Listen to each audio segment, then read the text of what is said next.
Today I am making some herb butter gluten-free grilled cheese sandwiches.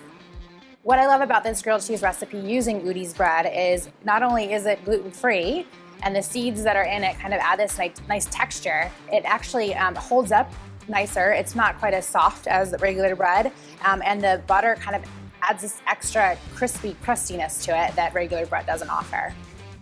Ingredients that I'm going to be using in these grilled cheese sandwiches are provolone cheese and Munster cheese, and then an herb butter that includes rosemary and thyme. These grilled cheese sandwiches definitely remind me of growing up. Grilled cheese sandwiches with tomato soup, always a classic. It's a great comfort food, but this recipe just kind of takes it up a notch and kind of elevates it, kind of like an adult version of it.